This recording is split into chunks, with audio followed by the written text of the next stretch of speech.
러시아의 심장 모스크바. 도심 한복판에서 접한 러시아의 오랜 역사가 빚은 거대한 문화유산. 100년 전 이곳에서 뜨거웠고 처절했던 우리의 역사가 시작됐다.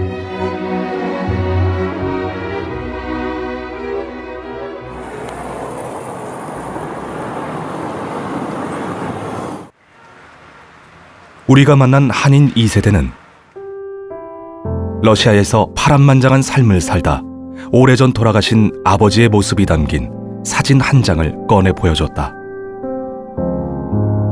Да, единственная фотография, которая дошла до нас, там остальные все были, конечно, были еще фотографии, но все расселись еще. До этого времени и всех родственников многочисленных больше нет фотографий. 황무지를 개척하며 초기 러시아 한인 사회를 이끌어 러시아 지도자로서도 인정받았던 한국인. 우리 역사 속에 그는 독립운동가 최재형으로 기록돼 있다. 함경도에서 태어난 9살 때 국경을 넘어 러시아에 정착한 최재형. 그는 시베리아 땅에서 한인과 독립운동을 위해 헌신했다. 1904년 러일 전쟁에서 승리한 일본은 대륙 진출의 야욕을 본격적으로 드러내기 시작했다. 조선의 국권마저 일본군에 넘어가자 궁지에 몰린 독립군은 러시아 연해주 지역으로 몰려들었다. 일본군은 러시아 정부를 압박하며 역공을 준비하고 있었다.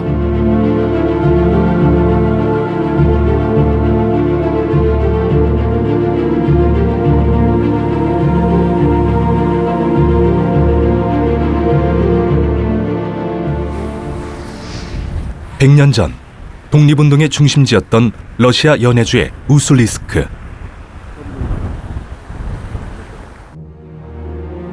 아무 흔적조차 찾아보기 힘든, 지금은 잊힌 땅이 되어버린 이곳에서 우리는 한 기념비를 마주할 수 있었다. 일본군에 의해 희생된 수천 명의 한국인과 러시아인의 넋을 기리기 위해 세워진 기념비. 매년 4월 러시아와 한국 정부는 희생자를 추모하는 행사를 열고 있다. 연해주 지역에 이제 일본군이 말하면 그 역공을 취하는, 그러면서 러시아 혁명설에 대한 공격, 그리고 우리 독립운동설에 대한 어떤 그 공격, 이런 걸 통해서 이제 말하면 그 일본군이 다시 이제 명분을 삼을 뿐만 아니라 거기 이제 일종의 이제 혁명을 이제 저지하려고 하고 우리 민족운동, 항일 민족운동을 이제 탄압하려고 하는 그런 계기가 된 거죠. 그래서 우리 독립운동에는 엄청난 타격을 준 것이 이제 4월 참변이에요. 1920년 4월 4일 밤 일본군은 한인촌을 급습했다. 일본군은 마을 구석구석을 뒤지며 항일 세력을 색출하기 시작했고 주민들은 무차별 공격에 속수무책이었다.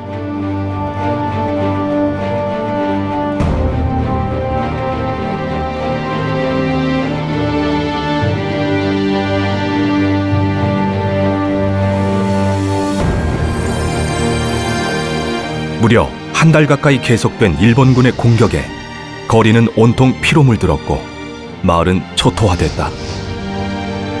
러시아 연해주 지역을 중심으로 세를 확장해가고 있던 독립군도 치명타를 입었다.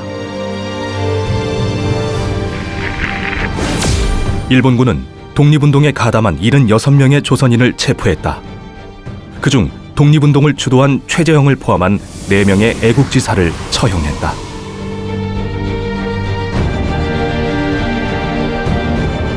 최재형. 그는 독립군에게 자금을 지원하며 러시아 내 조선 독립운동의 발판을 마련한 핵심 인물이었다.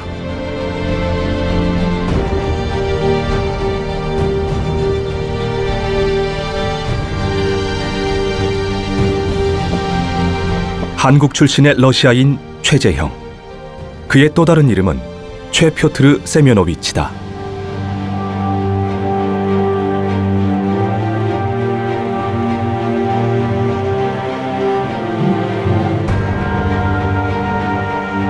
우리 역사상 러시아에 꾸려진 첫 임시정부 대한국민의회와 상해 임시정부에서 장관직에 해당하는 중책을 맡았다. Для объединение вообще всех корейцев, которые находились за пределами Кореи. Вот его роль как раз как дипломата была. Он вообще в дипломатии это определенный талант ведения переговоров. Вот он обладал. Он пользовался авторитетом, и он обладал качествами переговорщиков. 대한민국을 가슴에 품은 자랑스러운 우리의 얼굴 최재형. 러시아 한인 사회와 우리 독립운동사에 큰 획을 그었다. 100년의 역사 속에 묻힌 그의 발자취를 따라가 봤다.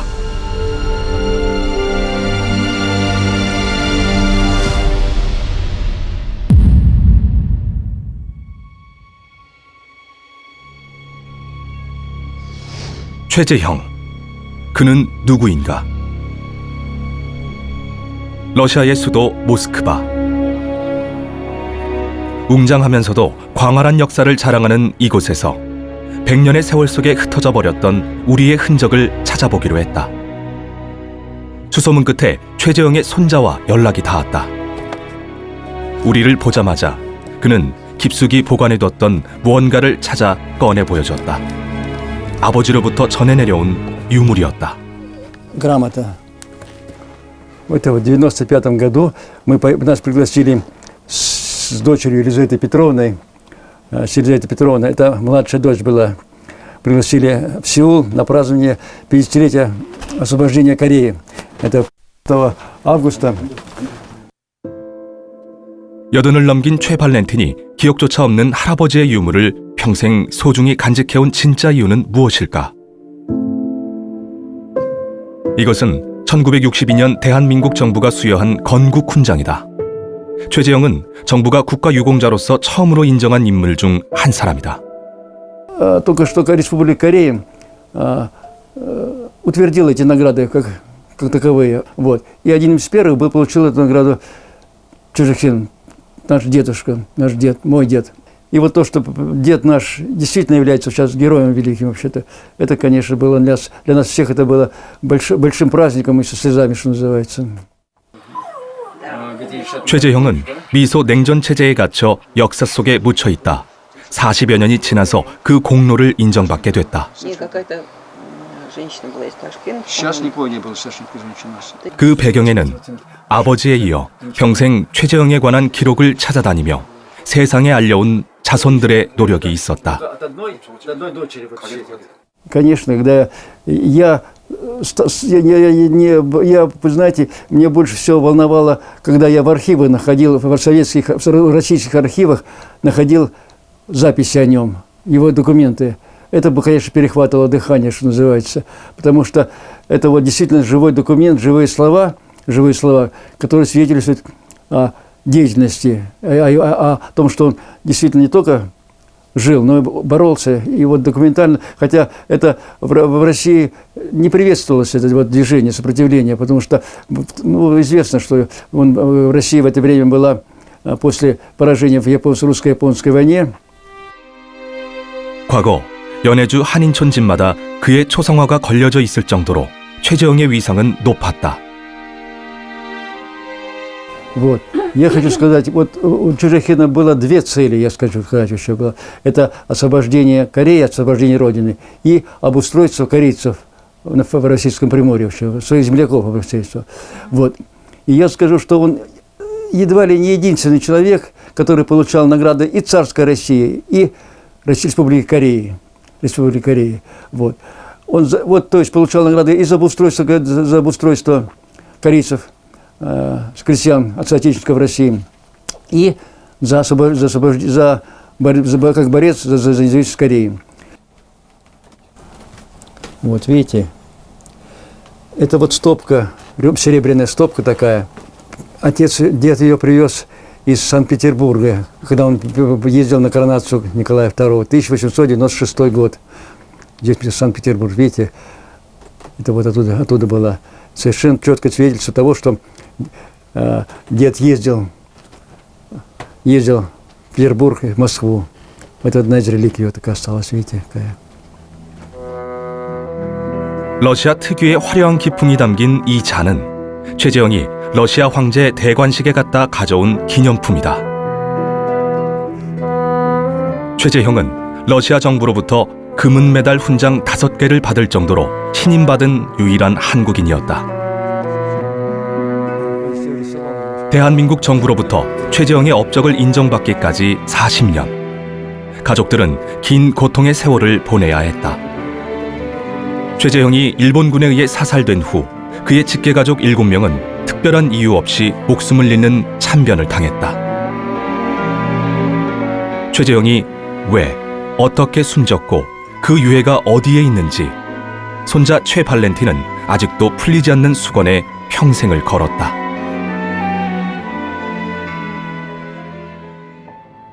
러시아 남부에 위치한 우슬리스크 블로다스키의 한 주택. 지난 2010년 박물관으로 새롭게 단장을 한 이 고택은 최재형이 가족들과 살았던 마지막 집이다. 박물관 안은 최재형의 생애를 엿볼 수 있는 전시물로 채워져 있다. 엄청난 자산가가 살았던 집이라고 하기엔 초라하기까지 하다. 최재형은 물밑에서 독립운동을 지원한 사실이 들통날까봐 이곳저곳을 옮겨다니며 도피 생활을 해야 했다.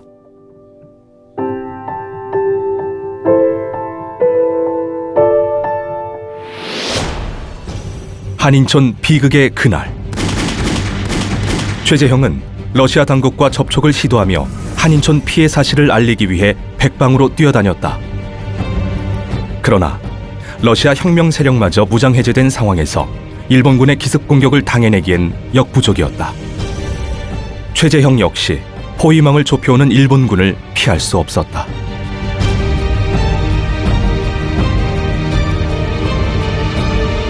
아버지는 만약 내가 숨는다면 일본군들이 잔인하게 너희들에게 복수할 것이다. 나는 살 만큼 살았다. 차라리 내가 잡혀가는 것이 낫다. 라고 말하면서 도망가라고 권하는 가족들을 설득했습니다. 결국 아버지는 4월 5일 아침에 들이닥친 일본 헌병대에 의해 체포됐습니다. Ворвались японцы, схватили его и на глазах у жены, у детей увезли. И с тех пор, это было уже 5 апреля. 최재형의 소식이 전해진 건 그로부터 6개월 뒤였다. 일본 육군성은 최재형이 압송 도중에 도주하려다 실패했는데 검거 과정에서 심하게 저항해 사살했다고 발표했다. 막사를, 군 막사를 이제 새로 건축하는 과정에서 이제 이동하는 과정에서 4분, 최재형 선생을 포함한 4분이 도피를 했다는 거예요. 도피를 시도했다는 거예요. 그래서 도피를 시도하는 그거를 이제 말하면 일본군들이 그걸 총살했다 이렇게 이제 발표를 했거든요. 근데 일본군이 이렇게 발표를 한 거란 말이에요. 일본군이 일본 육군성에서. 근데 그걸 우리가 그대로 받아들이면 안 되죠. 후손들이 남긴 얘기를 가지고 이제 정리해서 이제 거기에 따르면은 우스리스크에 있는 러시아 감옥 뒤에 있는 왕바산이라고 하는 조그만 나지막한 야산에서 4분을 이제 거기로 끌고 가서 거기서 이제 학살을 하고 그다음에 이제 땅에 묻었다는 거죠. 최재형이 숨졌다는 소식을 접한 가족들은 여러 번 일본 헌병대를 찾아가 시신 인도를 요청했다. 하지만 가족들의 요구는 받아들여지지 않았다. 우스리스크의 감옥. 일본군에 의해 연행된 최재형이 수감됐던 곳이다. 최재형의 행적은 이곳에서 끊겨버렸다. 러시아 정부는 100년 전 일본 헌병대가 지었던 이 건물을 증축해 아직도 감옥으로 사용하고 있다. 감옥 뒤편을 걸어가니 야트막한 산이 나온다. 역사학자들은 최재형의 유해가 이곳에 매장됐을 가능성이 높다고 추정했다. 근데 여기까지 올라오니까 이렇게 여기서 보니까 또 건물 1층은 그때 옛날 건물이고 위에는 벽돌로 더 올렸습니다. 그래서 그것을 보고 최재형 선생님 여기서 돌아가신 가능성이 많다고 생각합니다. 왜냐하면 감옥 뒤에 바로 산 있으니까. 그러니까 이 산이 왕바실 산이 아닌가 하고 또 생각하고 있습니다. 한국에서 태어나 러시아 국적을 취득했던 최재형. 그가 목숨과 바꿔가며 지키려 했던 것은 무엇이었을까? 우리는 그 물음에 답을 찾아야 한다.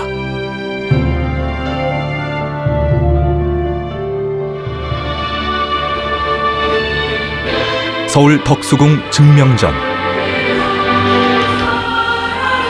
국권 회복을 위해 헌신한 순국 선열의 정신을 기리기 위한 행사가 열렸다.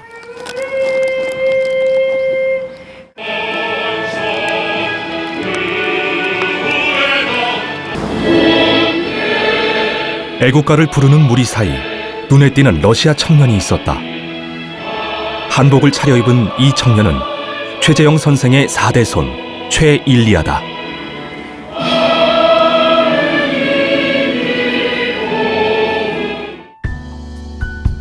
인천대학교 글로벌 어학원. 해마다 전 세계 학생들이 한국어를 배우기 위해 찾아오고 있다. 최일리아도 이곳에서 한국어를 배우고 있다. 말로만 듣던 한국 생활을 시작한 지 2달째. 여전히 모든 게 낯설기만 하다. 모스크바에서 고등학교를 졸업한 일리아는 러시아 공과대학 진학을 앞두고 있었다. 그는 대학 진학의 꿈을 접고 한국행을 선택했다. 어렸을 때부터 부모님으로부터 들은 고조 할아버지 최재형에 관한 이야기는 한국에 대한 호기심으로 이어졌다. 일리아는 한국에 온 뒤에야 최재형에 관해 그동안 몰랐던 이야기까지 듣게 돼 기쁘다고 했다. Смешанный, потому что я удивился от того, насколько здесь его знают, как к нему здесь относятся. Это поразило.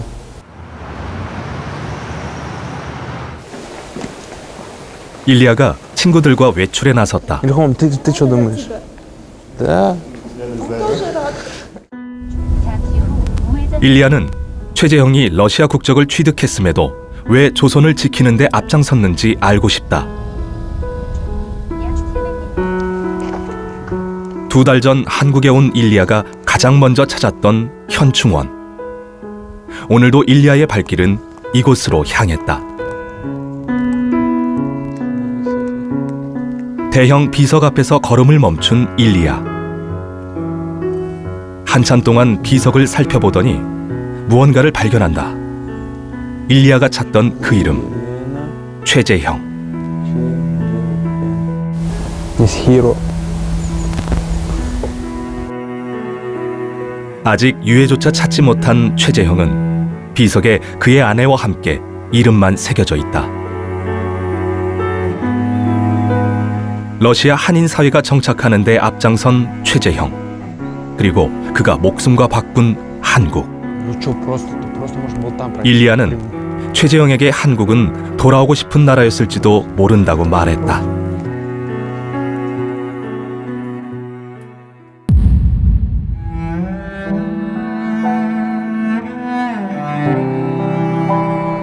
(1869년) 함경도 지역에 폭우에 의한 큰 홍수가 일어났다. 해가 바뀔수록 식량난은 극심해졌다.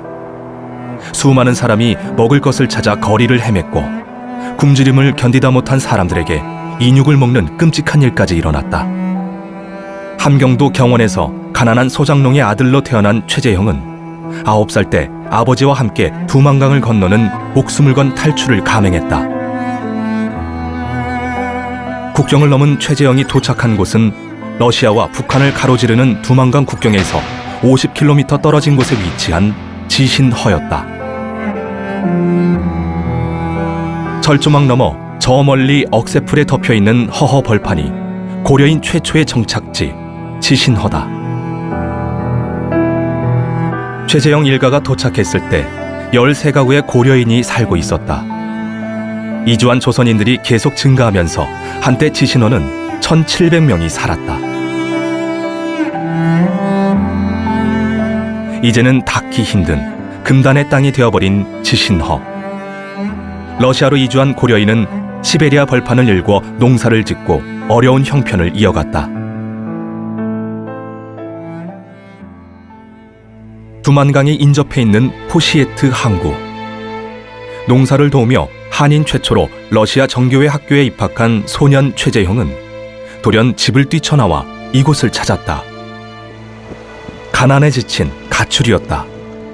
당시 최재형의 나이는 12살. 이곳에서 최재형은 일생일 때 전환기를 맞았다. Но у Петра Семеновича был такой характер, ну, то есть уже в характере было заложено его удивительная, ну, что называется, смелость. Так получилось, он был подростком, он родился в 1860 году, ему было 11 лет, и как подросток мать их осталась в Корее, и вот он был с отцом, и он решил убежать от родителей, потому что что-то ему не нравилось. И он решил убежать и для того, чтобы вернуться, ну, я бы сказала, на родину, да. Но, к сожалению, он не вернулся, и он дошел до побережья, и на побережье его нашли русские матросы.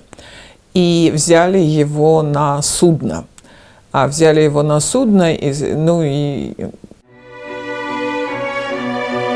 포시에트 항구에서 갈 곳을 잃은 소년 최재형은 선장 부부의 눈에 띄어 상선 노동자로 일할 기회를 얻었다. 자식이 없었던 선장 부부는 최재형을 아들처럼 돌보며 러시아와 세계 문화 등을 가르쳤다. 최재형은 풍부한 교양과 폭넓은 세계관을 갖춘 청년으로 성장했다. Ну и потом он получил какие-то деньги и решил вернуться в семью, нашел своего отца, и отец занимался земледелием, и земледелие не очень ему, семье приносило большие доходы, а вот подросткам, сколько ему там было, около 15 лет, у него уже были накопления, зарплата вот за эту работу, и он помог отцу купить там какую-то лошадь, я не знаю, хозяйство, и вот он, что называется, принес первый заработок, и с этого началось процветание его семьи.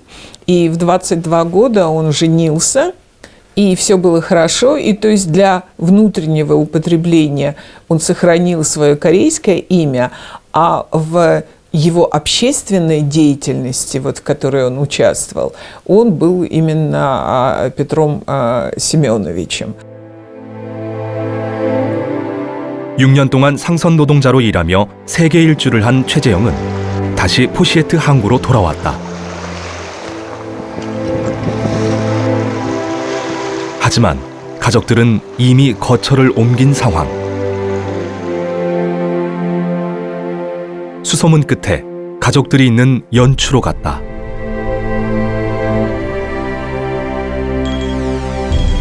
러시아 당국은 러시아 군대에서 통역 일을 하던 최재형에게 한인 300명을 지휘하며 국경지대에 군사도로를 건설하는 중책을 맡겼다.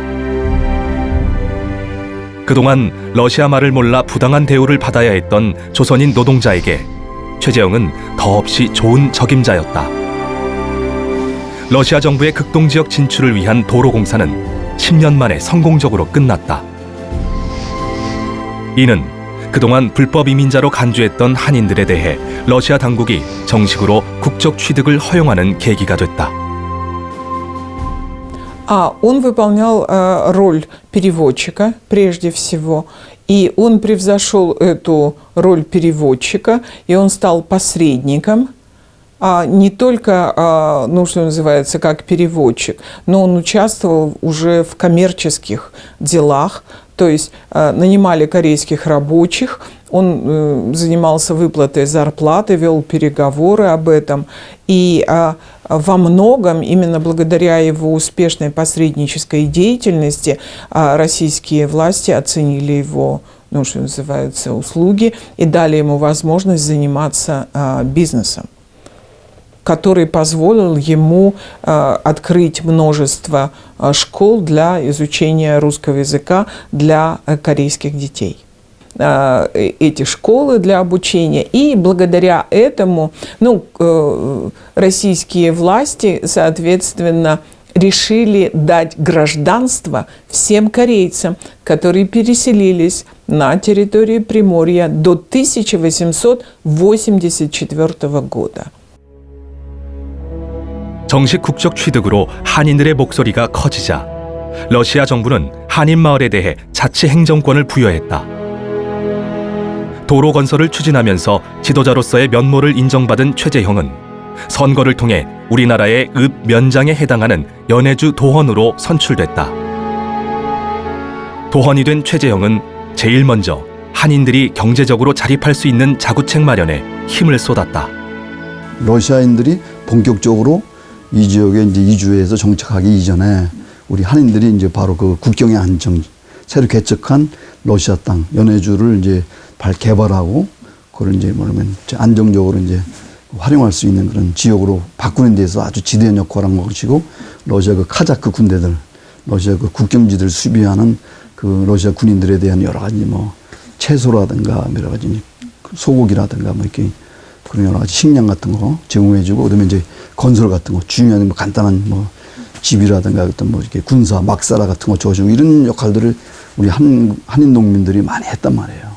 근데 그 과정에서 이제 최재형 선생이 이제 그 한인들이 정착하고 거기 안정적인 생활을 이제 구축해 나가는 데 있어서 큰 역할을 한 거죠. 최재형은 러시아 군대에 물품을 공급하는 군수업에 뛰어들었다. 가축을 기르기 힘든 극동 지역의 지리적 환경을 고려해 함경도 등에서 소를 사들여 군대에 소고기 납품을 하기도 했다. 덩달아 한인들의 상업 활동도 활발해졌다. 최재형은 한인 특유의 근면함을 적극 활용하는 경영 능력으로 엄청난 자산가가 됐다.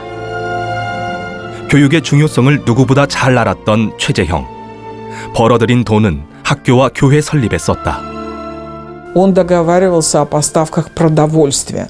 И буквально речь шла даже о том, чтобы он поставлял это продовольствие, которое производилось вот, корейцами в деревне, да, для русской армии. Вообще речь идет о поставках говядины. Вот он как раз преуспел в поставках говядины для российских военных. 1890년대 말까지 연해주 한인마을에는 모두 32개의 학교가 들어섰다. 여기 그럼 이게 터가 무슨 학교인지는 모르는 거죠? 한인 소학교. 한인 소학교. 여기에 이제 학교가 만들어졌을 때, 물론 선생님의 경우에 이제 한인 교사가 있었는데, 급여는 정부에서 나왔지만 실제로 학교의 운영에 관련된 모든 비용들은 이 마을의 구성원들이 지원을 했다.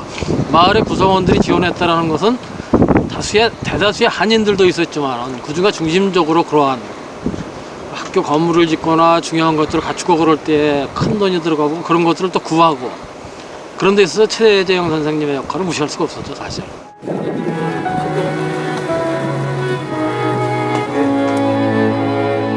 곳곳에 쌓여있는 벽돌 무더기가 옛 학교터를 증명하는 유일한 단서.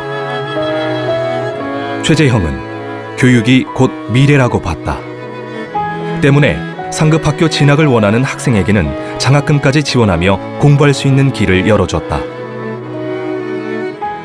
Он смог нажить хороший капитал. Вот. И этот капитал у него, он благодаря этому капиталу он обустраивал жизнь крестьян, строил церкви, строил школы. Он знал, что нужно прежде всего вырастить образованную элиту, посылал детей учиться в школы всевозможные, устраивал кооперативы всевозможные.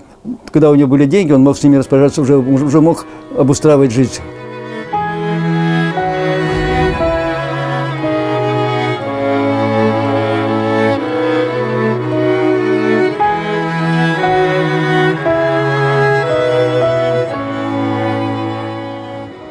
블라디보스토크 남쪽에 위치한 항구 도시 슬라비안카. 소박하고 작은 공원이 있다. 1916년까지만 하더라도 이곳은 한국에 온 사람이라면 꼭 들렀다 가는 유명 관광지 못지않은 인기를 누렸다. 최재형은 주민들과 함께 한인촌 곳곳에 이렇게 공원을 만들었다.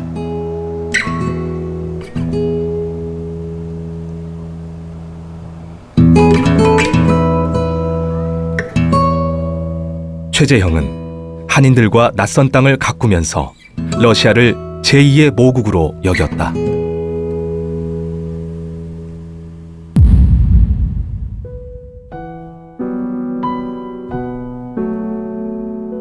한인들을 위해 자신의 재산을 교육과 복지 사업에 쏟은 최재형. 그의 제2 목표는 조선의 독립이었다. 사실 1905년 이전까지 최재형 선생이 연해주에서 주로 생활했던 것은 가장 중요한 것은 연해주 땅에서 한인들이 살아남아야 된다고 하는 것. 그래서 교육과 계몽, 경제활동 이런 것이 이제 주 활동이었고 또 러시아에서 러시아 국적을 취득해서 당당한 러시아의 제정 러시아의 신민으로 살아가게끔 하는 것. 이제 이것이 당시 대부분의 한인들의 관심이기도 했고 최재형 선생도 이런 것에 관심을 가졌었습니다. 그러다가 1905년 을사늑약, 러일전쟁 패배 이것이 최재형 선생의 인생을 180도 바꾼 계기가 되게 됩니다. 그래서 1905년 이후에는 주로 항일 독립운동에 자기의 재산, 그 다음에 자기의 모든 시간, 나중에는 자기의 생명까지 바치게 되게 되지요. 1904년 러일전쟁 이후 한반도의 상황은 악화일로로 치달았다. 전쟁에서 승리하면서 한반도 주도권을 쥔 일본은 조선과 을사늑약을 체결한 뒤 우리의 외교권까지 빼앗았다. 조선에 일본의 무단 통치가 시작되자 러일전쟁에 참전했던 간도관리사 이범윤이 최재형을 찾아왔다. 조선이 국권을 빼앗겼다는 소식에 최재형도 무거운 마음을 감추지 못했다. 고심 끝에 최재형은 러시아군으로부터 싼 가격에 무기를 사들여 의병 활동을 지원하기로 약속했다. 최재형을 중심으로 독립군이 뭉쳤다. 그런데 참담한 소식이 또 날아들었다. 고종 황제의 밀사를 받고 헤이그 만구평화회의에 참석한 이준이 사망했다는 소식이었다. 일본은 이를 계기로 고종을 강제 퇴위시키고 군대마저 완전히 해산시켜버렸다. 이에 제러 한인 사회는 크게 격분했다. 최재형을 중심으로 이범윤, 이휘종, 안중근, 홍범도는 최초 독립단체 동의회를 조직했다.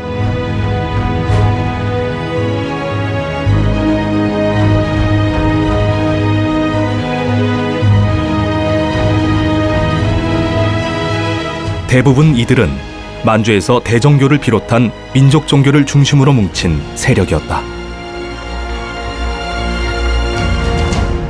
그래서 연해주 일대에 살고 있던 우리 교민들이 그 독립운동의 중심이었다. 그런데 그 중심에는 역시 이상서를 비롯한 이상서를 중심으로 다 퍼졌던 대종교인들이 다수를 차지했다. 대종교인들이 그 동의회에서 활동을 하면서 당시 돈을 모으고 또 이제 무기도 구입하고 이래가지고서 이제 국내 진공 작전을 하려고 이제 계획을 세우죠. 동의회는 소부대로 나눠 러시아 국경지대에 주둔해 있는 일본군을 산발적으로 공격하는 국내 진공 작전을 전개해 나갔다. 잇따라 일본군 부대를 소탕하며 진격해가던 의병 부대는 회령 영산 전투에서 패하면서 세가 크게 꺾였다. 결국 국내 진공 작전은 실패로 끝나고 말았다.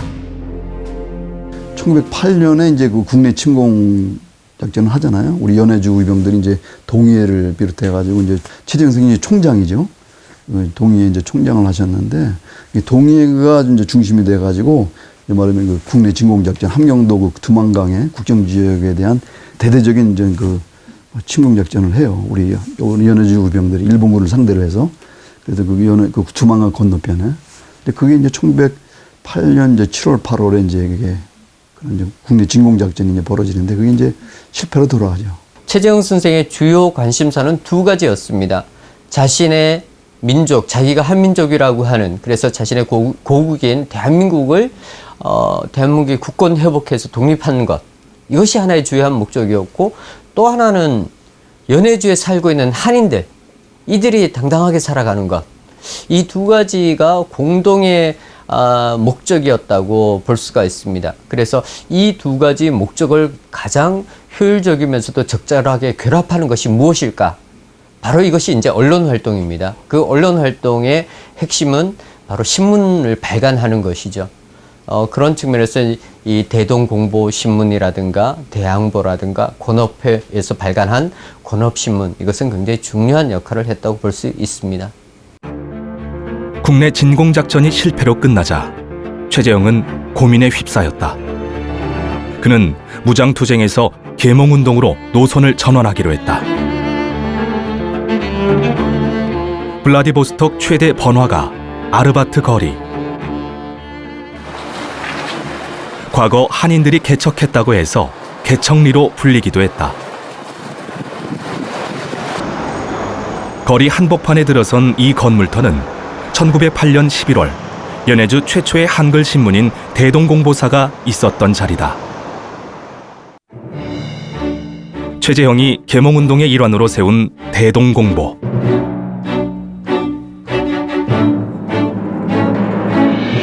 한인들의 권익보호부터 조선 국권 회복을 위한 국내외 소식까지 발빠르게 전하며 활발한 언론 활동을 전개해 나갔다. 그러나 이마저도 오래가지 못했다.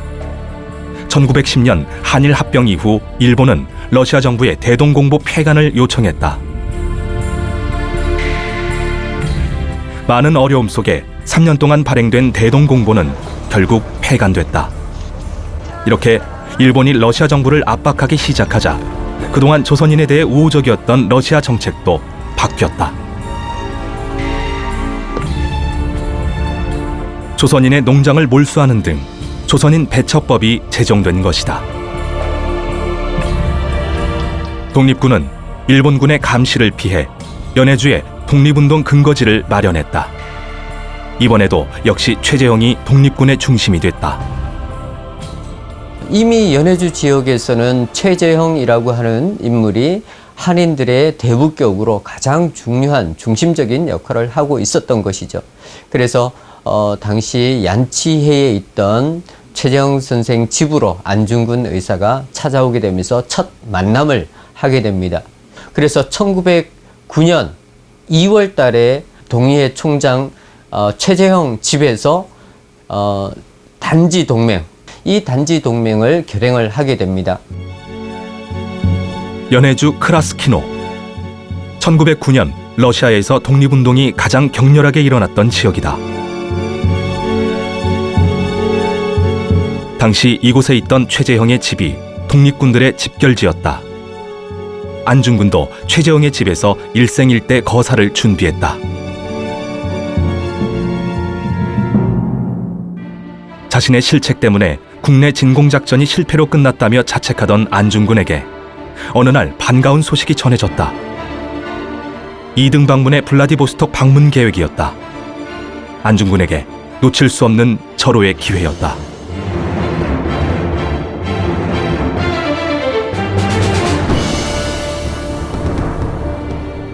안중근을 비롯한 11명의 동지가 자신의 왼손 약지를 잘라 혈서로 맺은 굳은 결의, 대한독립.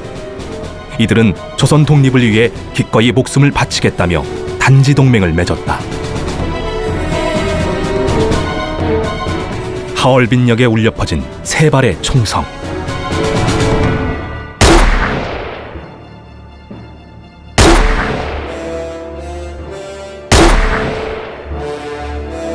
안중근은 거사에 성공했다. 하얼빈 사건 소식은 러시아에서부터 조선으로 퍼져나갔다. 최재형의 5번째 딸 올가는 회고록을 통해 안중근에 관해 다음과 같이 증언했다. 우리가 살고 있던 노부키예프스키의 어느 때인가 아는 칠. 사람들은 그를 아니사라고 불렀다. 그는 의거를 준비하고 있었다. 그는 벽에 3명의 인물을 그렸고 그들을 향해 사격 연습을 했다. 나는 언젠가 소냐 언니와 함께 마당에서 놀고 있었는데 그때 이 모습을 우연히 보게 되었다.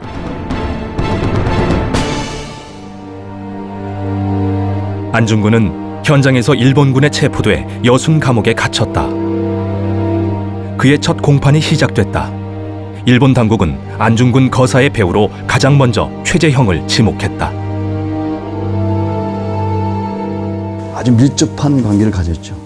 안중근 이사하고 그 최재형 선생이 이제 거의 뭐 안중근 이사가 그 연해주 그 동의회 의병할 때는 거의 뭐 숙식을 다 하다시피 이제 최재형 선생 집에서 동의회 의병 당시에 이미 아주 밀접한 관계를 가졌던 분이죠. 근데 이제 그 이후에 이제 의병 운동에 대한 어떤 여러 가지 내외의 분위기가 이렇게 좀 가라앉으면서 또 최재형 선생님도 그 부분에 대해 상당히 이제 비판적이고 어떤 방관적인 자세로 해서 노선을 이제 전환하잖아요. 그러니까 이제 1909년에 가게 되면은 이제 조금 소원해지죠, 두 분이. 급진적인 어떤 그런 방식에 대해서는 이제 최재형 선생님이 이미 이제 입장이 바뀐 상태이긴 하지만 그렇다고 해서 안중근 의사의 어떤 활동 자체가 이제 상당히 뭐 배척하거나 비판하고 이런 거라고는 이렇게 적극적으로 그런 건 아니었죠. 이제 그리고 그동안에 또 안중근 의사가 이제 하얼빈에 갈 때까지만 하더라도 최재형 선생님 집에서 머물렀거든요. 안중근 의사의 관계가 1908년하고 1909년 사이에는 그런 이제 변화를 겪었다는 거죠. 그 관계가 변화된 거고 이제 어떻든 이제 최재형 선생이 안중근 사건, 안중근 의사가 하얼빈에서 입도를 처단했다는 소식을 듣고서 이제 그때 이제 쾌제를 불렀다는 거죠. 쾌제를 불렀는데 우리 응치리가 한 건 했구나.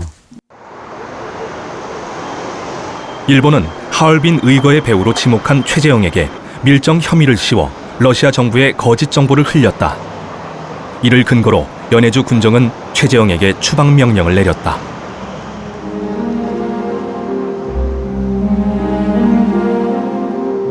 그런데 당시 우수리 철도 헌병 경찰국장이 최재형을 옹호하고 나섰다. 일본의 음모로 추방될 뻔한 위기를 모면한 최재형은 연추 도헌직을 사임하고 블라디보스톡에서 건업회를 조직했다. 러시아 정부로부터 정식 허가를 받아 설립한 권업회는 겉으로는 한인들의 경제활동과 교육을 장려하겠다는 명분을 내세웠지만 사실 조선 독립을 목적에 둔 비밀 조직이었다. 권업회는 그동안 난립했던 군소단체들을 하나로 통합시킨 조직으로 조선 독립운동사에 중요한 의의가 있다. 최재형은 권업회 회장으로 선출됐다. 이 권업회는 그래서 총재가 최재형 선생이 총재를 하고 그리고 이제 홍범도 장군이 부총재인가를 하죠. 그러면서 이제 권업회를 만들어서 이제 활동을 쭉 하는데 나중에 이제 그게 본격적인 실생활로 다 들어가자 해서 이제 의정원제로 다 바뀌어요. 그래서 이제 초대 의장을 이상소 선생이 또 맡아서 하죠. 그러고 나서 그게 1917년에 발전적 해체를 하면서 어떤 걸로 되냐면 전로 한중의회인가로 다 변화가 됩니다. 그래서 그 전로 한중의회가 나중에 이제 국민의회로 다 바뀌는 거예요. 그래서 그 국민의회가 말하자면 해외에서 만들어진 최초의 정부죠.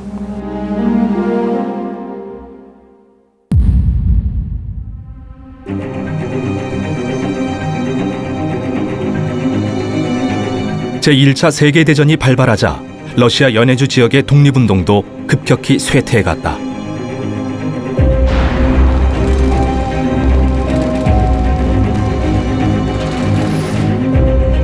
(4년간) 계속된 전쟁이 연합군의 승리로 끝나자 세계 정세는 식민지 국가의 독립을 가능케 하는 쪽으로 기울었다.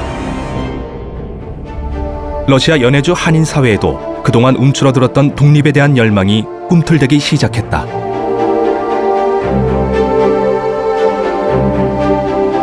러시아에서 국권 회복을 위해 일으킨 변화의 바람. 1919년 2월 조선 독립에 대비해 정부 형태의 조직을 갖춘 최초의 임시정부 대한국민의회가 발족됐다. 연해주 한인사회를 이끌며 실질적인 지도자 역할을 해온 최재형은 대한국민의회 외교부장으로 선임됐다. 한족중앙총회가 이제 합의돼가지고 이제 1918년 6월 달에 전로 한족중앙총회라는 걸 만들어요. 그것이 이제 국적에 관계없이 모든 러시아에 있는 한인들이 다 참여한 조직이죠. 이제 그 조직이 이제 2차 세계대전이 끝나고, 그다음에 국내 이제 3.1운동의 이제 그런 분위기가 이제 국내에서 준비가 되면서 그 전로 한족중앙총회가 이제 일종의 한인들만의 대표기관이 아니라 이제는 전 민족적인 어떤 그 대표기관, 임시정부적인 어떤 우리가 이제 항일 민족운동을 주도할 수 있는 그 단체로서 그 확대 발전을 시켜야 되겠다 그래가지고 그 독립운동 단체의 대표들이 다 이거 참여해가지고 3.1운동 직전인 1919년 2월 25일 날 이제 그 대회를 열어요. 러시아 지역뿐만 아니라 서간도 북간도 그리고 국내 지역에서 대표들이 참여해가지고 이 3.1운동을 이제 하면서 그 대표적인 좀 민족적인 기관으로서 최초의 임시정부를 이제 만든 거죠, 일종의. 그래서 그것이 대한국민의회예요. 그래서 대한국민의회를 만드는 과정에서 이제 최재형 선생이 그 주도적 역할을 해요. 그 이제 한인사의 지도자로서. 그래서 이제 최재형 선생이 거기에 이제 그 외교부장으로 이제 선임이 된 거죠. 최재형, 문창범, 이동휘 등이 주요 내각을 맡은 대한국민의회는 8개월 뒤 중국 상해에 설립된 임시정부와 통합을 이루면서 훗날 대한민국 정부 수립에도 많은 영향을 끼쳤다. 첫 임시정부인 대한국민의회가 출범한 지 얼마 안 돼 조선에서 3.1운동이 발발할 거란 소식이 전해졌다. 러시아 한인사회에도 만세운동을 전개하자는 여론이 확산됐다. 원래 3월 15일 날 하려고 하다가 3월 17일 날 이제 대한국민회의 이제 의장인 문창범, 그리고 부의장인 이제 김철원 이런 사람들이 첫 번째는 이제 주도를 해가지고 니콜스크 우스리스크, 지금 이제 우스리스크라는 지역인데 그 지역에서 오전에 독립선언하고 이제 시가행전하고 그다음에 이제 오후에 이쪽 이제 블라디보스토크 신안촌으로 와가지고 독립선언서 선포식하고 그다음에 시가행전 그 블라디보스토크 신안촌부터 시작해가지고 블라디보스토크 시내에서 러시아 사람들을 생들 대상으로 해서 이제 가두 시위를 하면서 이제 3.1운동을 시작한 거죠. 한편 최재형은 블라디보스토크에 있는 11개국 영사관과 6개의 러시아 관청을 발로 뛰며 한글과 러시아로 된 독립선언서를 배포하며 3.1 만세운동을 대대적으로 알렸다.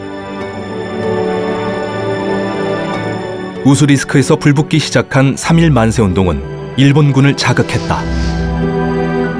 조선 독립에 대한 열망이 불붙기 시작한 그때 희망의 불씨는 순식간에 꺼지고 만다. 한밤중 일본군이 일으킨 4월 참변. 시베리아의 대부 최재형이라는 큰 별의 사망으로 조선 독립운동도 오랫동안 암흑 속에 갇혀버린다. 이 4월 참변에서 가장 대표적으로 희생당한 분을 꼽으라고 하면 러시아 연해주 지역에서 한인들의 대부이자 독립운동의 대부라고 할 수 있는 최재형 선생이 1920년 4월 5일 새벽에 일본 군인에게 체포되어서 1920년 4월 7일 총살당해 사망을 하게 됩니다. 그래서 연해주에서의 대부가 사라지게 되는 안타까운 일이 발생하게 되는 것이죠. 최재형의 순국 사실을 알린 독립신문은 최재형에 관해 다음과 같이 평가했다.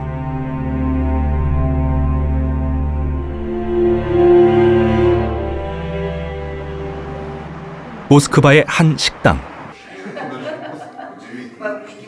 모처럼 최재형의 자손들이 한자리에 모였다.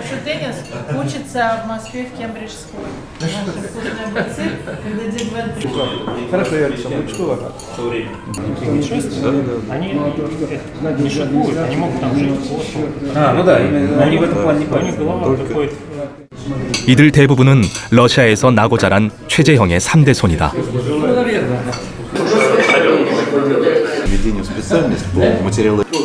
이들은 1990년 러시아와 한국이 정식으로 국교 수립을 맺은 뒤에야 최재형의 놀라운 업적을 알게 됐다고 한다. Валентин, я тебе дарю портрет нашего папы. Ты должен знать, что папа был великий человек. Его имя незаслуженно забыто. Я, говорит, могу это сказать. Я, говорит, теперь уже старая, я ничего не боюсь. И дарю этот портрет. И, это вот дословно для меня почему запомнилось, потому что я была очень удивлена, что вот такие вещи дарят и рассказывают. И вот с этого портрета, который хранится у нас дома, началась вся история, возрождения имя Джехена в России. Я думаю, что из пепла. И в Корее тоже. Из пепла. 사실 가족들은 독립운동을 주도했다는 이유로 최재형이 처형된 이래 일가족 7명까지 잃는 고통을 겪어야 했기에 오랫동안 최재형은 입 밖으로 꺼내기 힘든 존재였다. То, что он построил свой бизнес и при этом большую часть времени и результатов своего бизнеса посвятил, отдал во имя борьбы для борьбы за освобождение своей исторической родины. Это, конечно, да, тоже вызывает и большую гордость. Лидеры, настоящие лидеры, которые способны повести за собой. И я, конечно, бесконечно гордился и горжусь тем, что являюсь потомком такого человека великого. То есть в какой-то мере вот сейчас уже во взрослом возрасте уже понимаешь, что есть какая-то определенная ответственность, да, чтобы вот, так скажем, как у нас говорят, не ударить лицом в грязь. Вот. Поскольку такой сильный человек был в роду.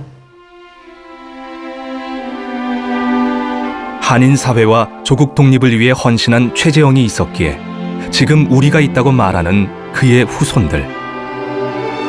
오늘날까지 러시아 한인 사회가 건재한 것도 한인들의 권익 보호를 위해 노동조합을 결성하는 등 제도 개선에 앞장서며 한인들의 목소리를 대변해온 최재형이 있었기에 가능했다고 힘주어 말한다.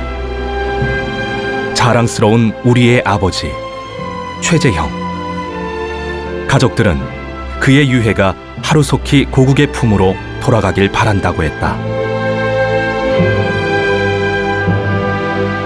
가난한 소장농의 아들로 태어나 러시아 최고 권력층으로 부상하며 불꽃처럼 살다간 최재형.